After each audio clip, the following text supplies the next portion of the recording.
Hello. आज की video में हम करेंगे रेशियो एनालिसिस के बारे में। माइक्रोसॉफ्ट एक्सेल में रेशियो एनालिसिस कैसे कर सकते हैं, डिफरेंट रेशियोज कैसे कैलकुलेट कर सकते हैं। तो इसमें बेसिकली क्या है कि रेशियोज के लिए कोई स्पेसिफिकली माइक्रोसॉफ्ट एक्सेल में फंक्शंस अवेलेबल नहीं है। तो हमें क्या है कि कुछ फॉर्मूलाज का या मैथमेटिकल ऑपरेटर्स का इस्तेमाल करते हुए खुद से जो है वो फॉर्मूला बनाना है, ताकि जो है वो रेशियोज कैलकुलेट की जा सके। हमें उसके लिए रेशियो के फॉर्मूला पता हो तो हम उसके अकॉर्डिंगली कैलकुलेशन कर सकते हैं। बट यहाँ पे हम करेंगे कि जैसे कुछ इन्फॉर्मेशन हमारे पास दी हुई है और उस इन्फॉर्मेशन का इस्तेमाल करते हुए अगर हमने जो है वो रेशियो एनालिसिस करना है या कोई कैलकुलेशन करनी है बिजनेस से रिलेटेड, तो वो हम कैसे कर सकते हैं वो आज की वीडियो में हम करेंगे। तो इसमें सबसे पहले हम कर लेते हैं जैसे वर्किंग कैपिटल रेशो के बारे में। करंट रेशो सबसे आसान जो सबसे पहले हमने पढ़ी होती है रेशो एनालिसिस में। तो करंट रेशो कैसे निकालनी है? करंट रेशो निकालने के लिए आपको फॉर्मूला पता ही है कि current assets divided by current liabilities, उससे जो है आपके पास करंट रेशो निकल कर आ जाती है। तो करंट रेशो हमने निकालनी है तो हमें क्या करना है कि करंट एसेट्स को करंट लाइबिलिटीज से डिवाइड करना है, तो करंट रेशो आ जाएगी। तो हमारे पास जैसे दो ईयर्स के बारे में इंफॉर्मेशन है, 2016 टू 2015, और कंपनी की करंट एसेट्स और करंट लाइबिलिटीज़ हमें यहाँ जो है दी हुई हैं। तो हम जो है करंट रेशो निकालने के लिए क्या फॉर्मूला लिख सकते हैं यहाँ पे? हमें क्या करना है कि हमने डिवाइड करना है करंट एसेट्स को किससे करना है? करंट लाइबिलिटीज से। तो आपको पता ही है कि सेल का एड्रेस अगर आप लिखेंगे तो उस फॉर्मूला को आप कॉपी पेस्ट कर सकते हैं, और अगर आप जो है वो डायरेक्टली इसकी वैल्यूज लिखते हैं 1,84,000 डिवाइडेड बाई 47,000, तब जो है आपको उस फॉर्मूला को कॉपी नहीं कर सकते। क्योंकि अगर करेंगे तो वही जो रिजल्ट यहाँ पे आया होगा वही रिजल्ट आगे भी आएगा, वो ऑटोमेटिकली उसकी जो है वो सेल रेफरेंसेस जो है वो चेंज नहीं हो पाएंगी। तो इसको हमने फार्मूला को लिख लिया है करंट रेशो। अगर एंटर प्रेस किया तो जो है हमारे पास आ गया 3.91 जो है वो करंट रेशो जो है 2016 में। अगर हमने 2015 के लिए भी कैलकुलेट करनी है तो हम क्या कर सकते हैं, इसी फार्मूला को जो है वो कॉपी पेस्ट कर सकते हैं, और कॉपी पेस्ट करके जो है इसको नेक्स्ट सेल में एंटर कर सकते हैं। और नेक्स्ट सेल में अगर हम इसको एंटर करते हैं तो आप देख रहे हैं कि इसके सामने जो है वो 2015 में हमने इसको कॉपी पेस्ट किया, तो वहाँ पर भी जो है इसके रिजल्ट्स आ गए हैं। और यहाँ पर अगर सेल एड्रेस देखा जाए तो ऑटोमेटिकली जो है वो सेल एड्रेस जो कि हमने D3 और D4 करके लिखा था वो ऑटोमेटिकली E3 और E4 में चेंज हो गया।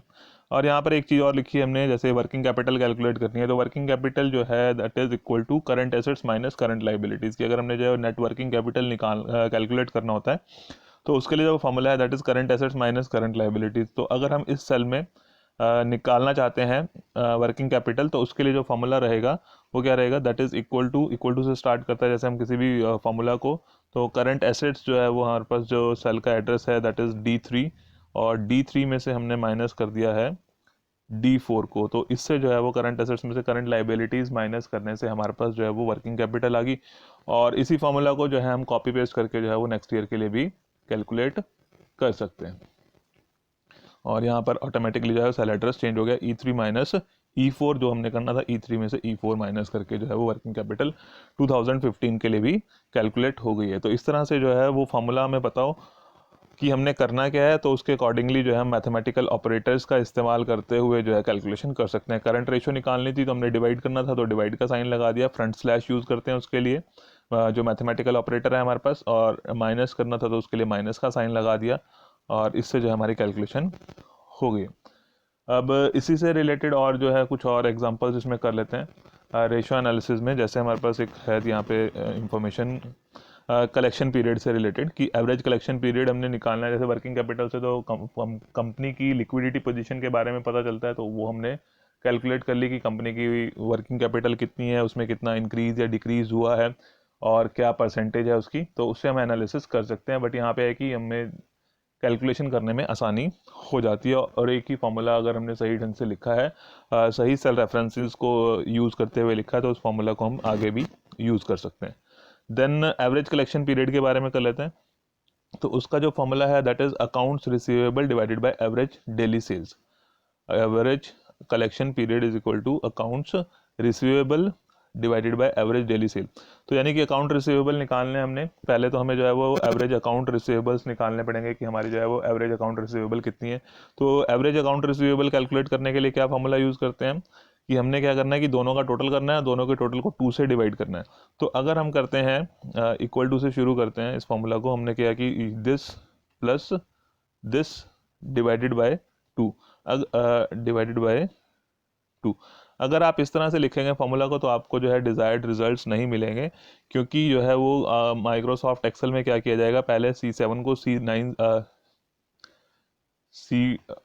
C7 को 2 से डिवाइड किया जाएगा, फिर उसके बाद इसमें ऐड कर दिया जाएगा। बट हमें ऐसा नहीं करना है, हमें क्या करना है कि पहले जो है C6 और C7 का टोटल होना चाहिए, उसके बाद 2 से डिवाइड करना है।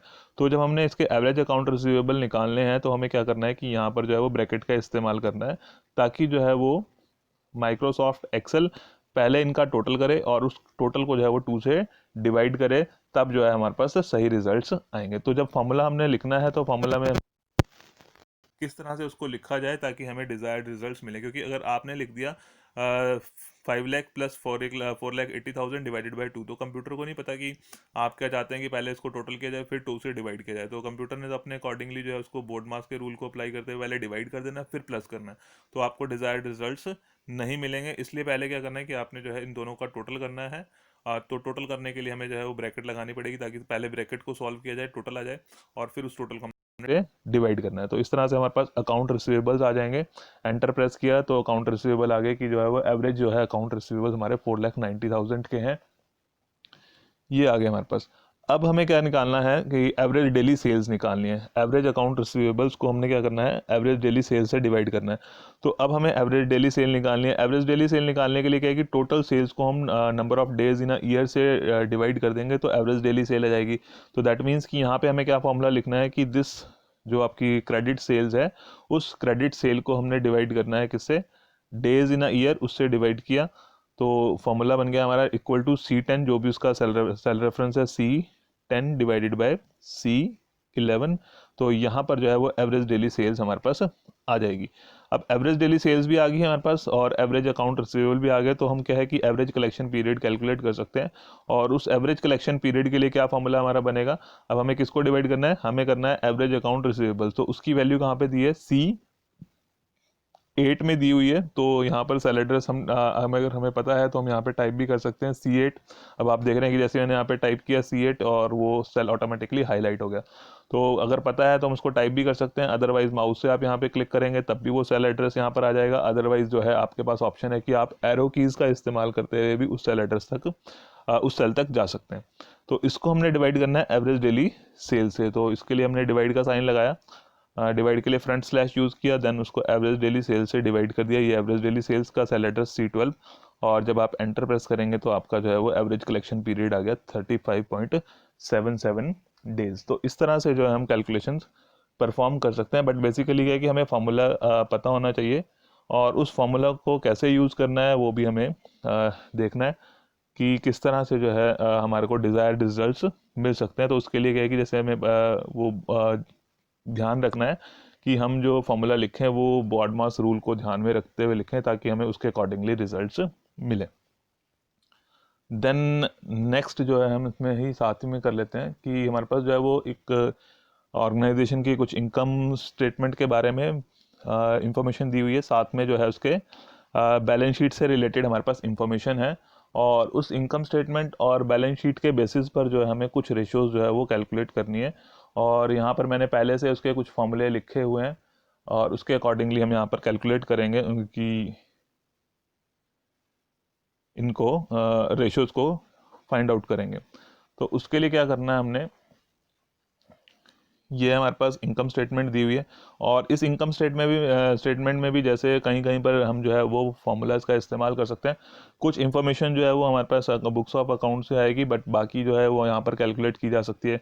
जैसे सेल्स में से जो है वो सेल्स रिटर्न कितनी है वो माइनस कर दी, तो माइनस करने के लिए नेट सेल में यहाँ पे हमने फॉर्मूला बना दिया। इसके लिए लिख दिया फॉर्मूला की B4 में से B5 माइनस करना है सेल्स में से, सेल्स रिटर्न माइनस की, तो यहाँ पर जो है नेट सेल्स आ गई। अब जैसे हमने कॉस्ट ऑफ गुड्स सोल्ड निकालनी है तो उसमें इन्वेंट्रीज और डिफरेंट एक्सपेंसेस हमने यहाँ पर लिख दिए, तो ये हमारे पास जो है बुक्स ऑफ अकाउंट से आ जाएंगे। अब हमें यहाँ पे इसका टोटल चाहिए, तो टोटल निकालने के लिए क्या है कि हम जो है वो फॉर्मूला इस्तेमाल कर सकते हैं, that is equal to B8 plus B9।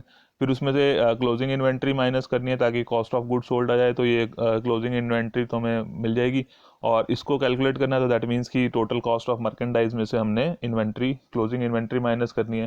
That means कि B10 जो सेल है, B10 उस सेल में से हमें माइनस करना है B11, तो ये हमारे पास कॉस्ट ऑफ गुड्स सोल्ड आ गया। देन इसमें एक और ऑप्शन होता है माइक्रोसॉफ्ट एक्सेल में कि जैसे हम चाहते हैं कि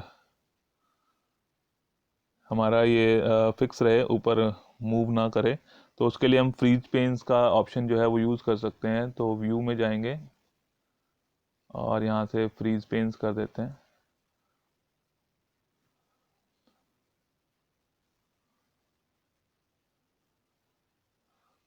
तो यहाँ पर फिक्स हो गया पेन्स और हम जो है वो मूव कर सकते हैं। जिस भी सेल पे जो भी आपका एक्टिव सेल होगा उस एक्टिव सेल पर जो है ये फ्रीज पेन्स आपकी काम करेंगी और यहाँ से जो है वो मूवमेंट जो है लॉक हो जाती है रोज एंड कॉलम्स की। तो इसके बाद कॉस्ट ऑफ गुड्स सोल्ड आ गया हमारे पास। देन हम जो है कैलकुलेट करना चाह रहे हैं ऑपरेटिंग एक्सपेंसेस की, हमारे जो है वो डिफरेंट एक्सपेंसेस कितने कितने हैं। तो एक्सपेंसेस यहाँ पर ले लिए हमने, delivery expenses, depreciation on equipments, तो डिफरेंट एक्सपेंसेस हमने यहाँ पे नोट डाउन कर लिए। देन उसका टोटल चाहिए एक्सपेंसेस का, तो उसके लिए यहाँ पे फंक्शन लिख दिया कि सम B14 इज टू B20।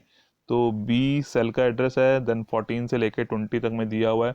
तो अगर हम चाहते तो अलग अलग भी प्लस कर सकते थे, B14 plus B15 plus B16 plus B17 plus B18 plus B19 plus B20, but sum function हमने यहाँ पे यूज़ कर लिया है। तो सम फंक्शन से जो आप देख रहे होंगे B14 से B20 फंक्शन यूज़ कर लिया, तो उससे जो है हम आसानी से टोटल कैलकुलेट कर सकते हैं जब हमारे पास नंबर ऑफ आइटम्स ज़्यादा हैं। देन नेट इनकम निकाल लिया हमने कि नेट इनकम कितनी है बिफोर टैक्स, उसमें से टैक्स माइनस कर दिया। और ये जो है नेट इनकम के लिए फॉर्मूला यहाँ पे हमने लिखा हुआ है कि ये नेट इनकम बिफोर टैक्स है, उसमें से टैक्स माइनस किया तो आफ्टर टैक्स इनकम ऑर्गेनाइजेशन की आ गई। इसी तरह से जो है हमने बैलेंस शीट बनाई हुई है। बैलेंस शीट में भी जो है हम फॉर्मूलाज का इस्तेमाल कर सकते हैं। जैसे करंट एसेट्स के बारे में इंफॉर्मेशन है यहाँ पर हमारे पास, तो डिफरेंट एसेट्स के बारे में इंफॉर्मेशन लिख दी, देन उसका टोटल कर दिया। तो टोटल कैलकुलेट करना है तो यहाँ पे हमने इसके लिए फंक्शन यूज़ कर लिया सम E4 से E9। तो E4 टू E9 जो है यहाँ पे हमने इसका सेल एड्रेस आपको दिख रहा होगा यहाँ पे, E4 से लेके E9 तक का सेल एड्रेस हमने यहाँ पे ले लिया और उसका टोटल आ गया। देन फिक्स एसेट्स थी जो प्रॉपर्टी प्लांट इक्विपमेंट्स, वो उसकी अमाउंट थी। तो करंट एसेट्स और फिक्स एसेट्स का टोटल किया यहाँ पे करना था, तो उसके लिए हमने लिख दिया सम E10 plus E10 is to E11। तो ये E10 से लेके जो है वो E11, ये दो सेल्स का टोटल यहाँ पर हमारे पास आ गया। देन लाइबिलिटीज़ के बारे में लिख लिया हमने। लाइबिलिटीज़ हैं करंट लाइबिलिटीज़ के बारे में पहले इंफॉर्मेशन लिखी हुई है, accounts payable, salaries payable, taxes payable, तो डिफरेंट करंट लाइबिलिटीज़ हैं। देन यहाँ पे उसका टोटल जो है वो उसका कर लिया हमने और इसके लिए फार्मूला लिख दिया, फंक्शन लिख दिया हमने सम E15 टू E17। तो E15 से E17 तक का टोटल हो गया। देन हमारे पास करंट लाइबिलिटीज़ आ गई। फिर बॉन्ड्स पेबल हैं, उसमें उसका इन दोनों का टोटल कर दिया तो टोटल लाइबिलिटीज़ आ गई। ये हमारी जो है वो लॉन्ग टर्म लाइबिलिटीज़ हैं और यहाँ पर हमने इनका टोटल करना था तो हमने E18 टू E19। तो आप फंक्शन का भी इस्तेमाल कर सकते हैं, अगर आप फॉर्मूला बना सकते हैं तो फॉर्मूला का भी यूज़ कर सकते हैं। डिपेंड्स कि आपको रिजल्ट्स क्या चाहिए, उसके अकॉर्डिंगली वो फॉर्मूला और फंक्शन का इस्तेमाल किया जा सकता है। अगर यहाँ पर हम जो है वो लिख देते E18 प्लस E19 तब भी हमें सेम रिजल्ट्स मिलने थे, पर हम फंक्शन नहीं लिखेंगे, तब हम क्या लिखते हैं equal to E18 plus E19, तब भी हमें जो है वो डिज़ायर रिजल्ट्स मिल जाते हैं। तो ये रिजल्ट्स आ गए हमारे पास। देन उसके स्टॉक होल्डर्स की इक्विटी के बारे में इंफॉर्मेशन है यहाँ पे, प्रॉफिट स्टॉक्स, ये प्रेफरेंस शेयर्स आ गए। देन उसके बाद कॉमन स्टॉक यानी कि इक्विटी शेयर्स के बारे में इंफॉर्मेशन है। प्रेफरेंस शेयर्स 20 रुपीज़ ईच के हिसाब से है और इक्विटी शेयर जो है वो 90 रुपीज़ ईच के हिसाब से है। देन रिटेन्ड अर्निंग्स के बारे में इंफॉर्मेशन है और जब इन तीनों का टोटल कर दिया जाएगा तो शेयर होल्डर्स की इक्विटी आ जाएगी। तो हमें क्या करना था this plus this plus this, तो उसके लिए जो है हम फंक्शन का भी इस्तेमाल कर सकते थे E24 से लेके ये अगर हम देखें तो यहाँ पे जो है इसका सेल एड्रेस E24 से लेके E27 तक जो है ये आ रहे हैं सेल एड्रेस। तो E4 से लेके E27 हमने सम फंक्शन इस्तेमाल किया, इसका टोटल आ गया। देन हमने क्या किया, टोटल हमें चाहिए था करंट टोटल लाइबिलिटीज़ का और स्टेक होल्डर्स का, ताकि हमारे पास टोटल लाइबिलिटीज़ के बारे में इंफॉर्मेशन आ जाए। तो यहाँ पर जो हमने फंक्शन लिखा है that is E20 plus E29। तो यहाँ पे हम जो है वो सम फंक्शन का इस्तेमाल नहीं कर सकते थे, क्योंकि अगर सम फंक्शन में रेंज यहाँ पे मेंशन करते तो ये बीच के सेल्स को भी कलेक्ट कर लेता। अगर हम चाहें तो इसका सम फंक्शन से भी रिजल्ट्स ले सकते हैं।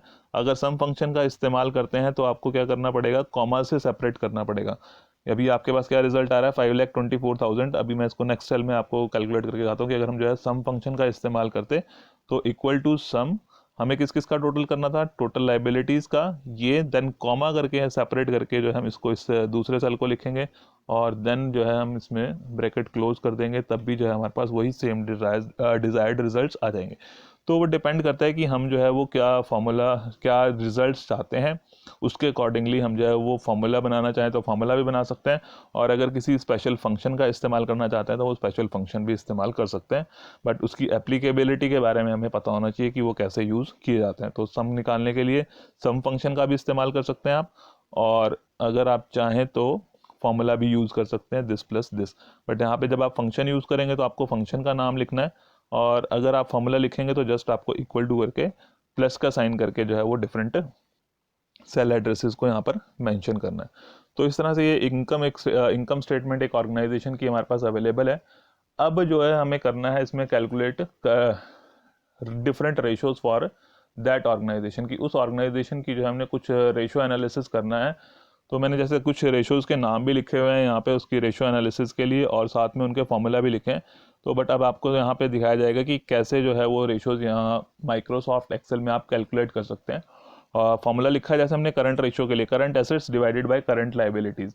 तो हमें क्या करना पड़ेगा, करंट एसेट्स और करंट लाइबिलिटीज़ के सेल एड्रेसेस देखने पड़ेंगे कि करंट एसेट्स कौन से सेल एड्रेस में दी हुई हैं और करंट लाइबिलिटीज़ जो है वो कौन से सेल एड्रेस में हमारे पास दी हुई हैं। तो अब इसमें चेक कर लेते हैं यहाँ पर। तो आपके सामने है यहाँ पर करंट एसेट्स कहाँ पर दी हुई हैं हमें, करंट एसेट्स हैं हमारे पास ये total current assets, that means कि ये जो एक्टिव सेल है that is E10, and current liabilities हैं हमारे पास E18 में, वो आपके पास E देन 18। तो अब हमने क्या करना है, यानी कि E10 को E18 से डिवाइड करना है। तो करंट रेशो जो है हमारी हो जाएगी that is equal to E10 divided by E14, E10 divided by E14। अगर आप इसको ऊपर जाके देखेंगे तो यहाँ पर जो है E14 नहीं करना था, हमने करना था E18 में थी हमारे पास करंट लाइबिलिटीज़। करंट एसेट्स का तो सेल एड्रेस ठीक है, बट करंट लाइबिलिटीज़ में हमें करना पड़ेगा E18 करना है यहाँ पे। तो यहाँ पे E14 नहीं E18 करना है। तो that is equal to E10 divided by E18। अगर हम इसको देखते हैं ऊपर करके तो यहाँ पर जो है वो सेल एड्रेस हमारे हाईलाइटेड हुए दिखाई देंगे। तो हमने क्या किया हुआ है, E10 को E18 से डिवाइड कर दिया, तो हमारे पास जो है वो करंट रेशो कैलकुलेट होकर आ जाएगी। तो ये करंट रेशो जो है उस ऑर्गेनाइजेशन की हमारे पास आ गई है। सेकंड इसमें कह रहा है कि हमने निकालना है एवरेज कलेक्शन पीरियड। तो एवरेज कलेक्शन पीरियड के लिए जैसे मैंने बताया था formula account receivables divided by net sales divided by 365। तो ये पहले इसको नेट सेल्स को 365 से डिवाइड करना है, तो हमने यहाँ पे ब्रैकेट लगा दी ताकि नेट सेल्स को जो है पहले 365 से डिवाइड किया जाए तो एवरेज डेली सेल्स आ जाए, और अकाउंट्स रिसीवेबल को एवरेज डेली सेल्स से डिवाइड करना है। तो पहले हमें आइडेंटिफाई करना है, यहाँ पे फॉर्मूला लिख लेते हैं इक्वल टू अकाउंट रिसीवेबल के लिए देख लेते हैं क्या सेल एड्रेस है। अकाउंट रिसीवेबल हमारे पास दिए हुए हैं टोटल अकाउंट रिसीवेबल, ये है हमारे पास सेल एड्रेस, ये आ गया E7। तो वहाँ पर भी आप देखेंगे कि E7 आ गया होगा। अब E7 को हमने क्या करना है, डिवाइड करना है। तो डिवाइड का साइन लगा दिया। देन नेट सेल्स चेक करते हैं, नेट सेल्स कितनी है, नेट सेल्स है हमारी 2,21,160, ये आ गया हमारे पास। देन इसको डिवाइड करना है हमने 365 से, और यहाँ पर जो है हमने ब्रैकेट का यूज़ करना है अब जो है हमारा फॉर्मूला सही हो गया। तो ये अकाउंट रिसीवेबल्स उसको डिवाइड कर दिया हमने नेट सेल से और उसको डिवाइड कर दिया हमने 365 से। इससे जो है हमारे पास average account average collection period के बारे में इंफॉर्मेशन आ गई, दैट इज़ 82.51 डेज। इसके बाद हमारे पास जो नेक्स्ट रेशो कैलकुलेट करनी है हमने, that is debt ratio. Debt ratio is equal to total liabilities divided by stock holders equity, debt upon equity. Debt ratio का मतलब है कि डेट डिवाइडेड बाय इक्विटी। तो डेट डिवाइडेड बाय इक्विटी यानी कि total liabilities divided by equity share holders. तो यहाँ पर इस सेल में हम निकाल लेते हैं। तो सबसे पहले हमें चेक करना है टोटल लाइबिलिटीज। टोटल लाइबिलिटीज हैं हमारे पास 1,47,000 की। टोटल लाइबिलिटीज हैं 1,47,000। उसको डिवाइड करना है, तो डिवाइड का साइन लगाया हमने। ये ऊपर आपको सेल एड्रेस में यहाँ पे दिखाई दे रहा है फंक्शन जो हम लिख रहे हैं E20 डिवाइडेड बाय, किससे डिवाइड करना है हमने इसको, stock holders equity. Stock holders की जो इक्विटी है दैट इज 3,77,000। तो उससे हमने उसको डिवाइड करना है। एंटर प्रेस करेंगे तो जो है वो रिजल्ट हमारे पास आ जाएगा यहाँ पर। और जब इसके ऊपर क्लिक करते हैं हम सेल एड्रेस के ऊपर, तो साथ में जो है उसका ऊपर हमें जो है वो फंक्शन बार में, जैसे मैंने बताया था कि यहाँ पे फंक्शन बार में आपको जो है वो फार्मूला दिखाई देता है और नीचे जो है जहाँ एक्टिव सेल है वहाँ पे आपको उसके रिजल्ट्स दिखाई देते हैं। और अगर आपने फार्मूला चेक करना है तो उसके लिए आपको डबल क्लिक करना पड़ता है, जिससे आप जो है वो फार्मूला चेक कर सकते हैं, या F2 की प्रेस करेंगे कीबोर्ड से तब भी जो है वो फार्मूला चेक किया जा सकता है। देन उसके बाद हमारे पास है रेशो ग्रॉस प्रॉफिट रेशो। तो ग्रॉस प्रॉफिट रेशो के लिए जो फार्मूला है that is gross profit divided by net sales multiplied by 100। तो ऊपर देख लेते हैं ग्रॉस प्रॉफिट कितना है हमारा। ग्रॉस प्रॉफिट जो है कितना दिया हुआ हमारा,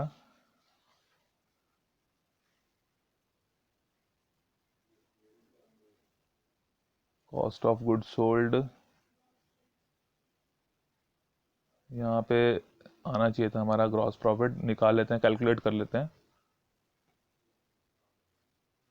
तो ग्रॉस प्रॉफिट कैलकुलेट करना है। Gross profit is equal to sales minus cost of good sold. Gross profit के लिए क्या फॉर्मूला है आपका, ग्रॉस प्रॉफिट कैसे कैलकुलेट करते हैं हम, gross profit is equal to sales minus gross profit that is equal to sales minus cost of good sold. तो ये हमारे पास जो है वो ग्रॉस प्रॉफिट आ गया। अब इसका हम जो है वो ग्रॉस प्रॉफिट रेशो में इस्तेमाल कर लेते हैं। ग्रॉस प्रॉफिट रेशो जो है that is equal to gross profit divided by net sales then multiplied by 100। और इसको हम ब्रैकेट में लिख लेते हैं ताकि पहले उसको डिवाइड किया जाए उसके बाद उसको मल्टीप्लाई किया जाए। तो ये हमने जो है वो लिख लिया यहाँ पे,